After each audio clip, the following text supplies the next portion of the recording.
Hi everyone, this is Ezra from Six, and I have been asked by a few of my friends how I did this triangle glowy effect.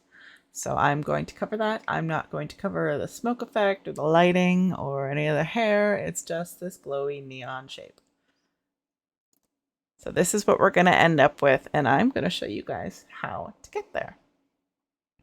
So you got your base pick, and if you're new to Photoshop and you're not familiar with this up here, you want to go to Graphic and Web. I think Essentials also, yes, Essentials also has this. So you want the Custom Shape tool. So click on the Custom Shape tool. And I already have a triangle selected, but if you want to go in, there's a whole bunch of different shapes. You can do hearts, flowers, moons, planes, cars, anything you can think of. All sorts of shapes.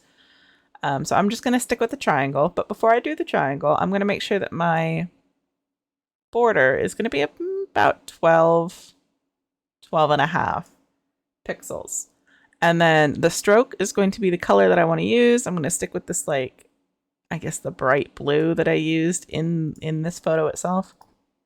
And then the fill, you want to make sure that it is set to nothing. If it has like black or anything selected, or like whatever color, just make sure you click on this and it will make sure that there's no fill in there.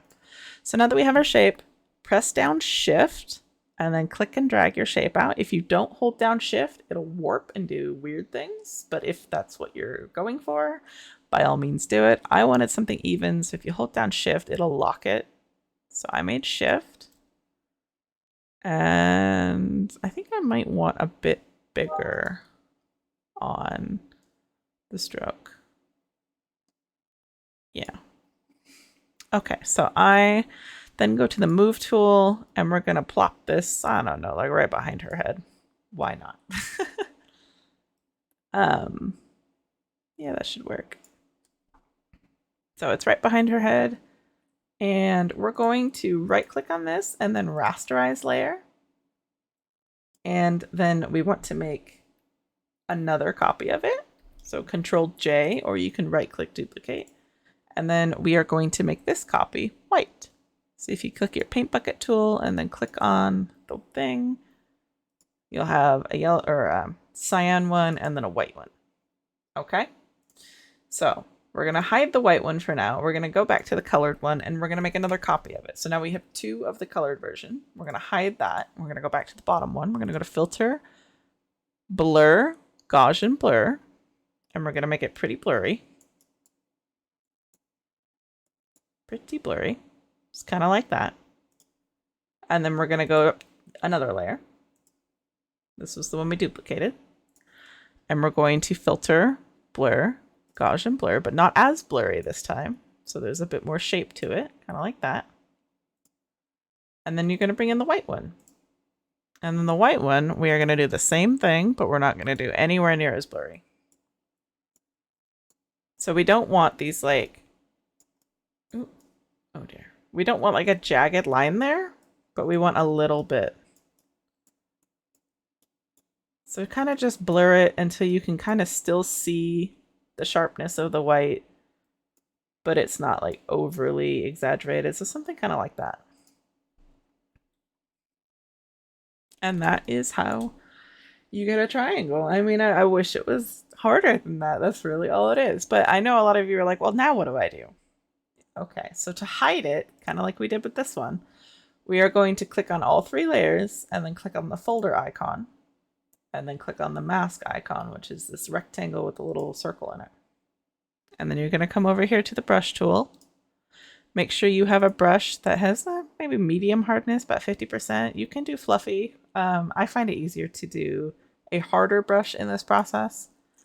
So we're going to have this go across her in the front, but we're going to have it go behind her boobie and her head. So let's just paint it out with a black brush, because again, we're on a white mask, so we're going to paint this out. And you can be kind of rough with this. It doesn't have to be exact. I'm going to make a smaller brush because she's got some hair right here that should be in front. And this isn't going to be exact because there's something else that I'm going to do with it. So once you have kind of like roughly painted where you want this mask to be, you're going to smudge tool and then just kind of wiggle it around and feather it in because light does bleed. It's not just, you know, cut and dry. So we're going to feather this out a little bit, just wiggle it around, smudge it around, soften it up.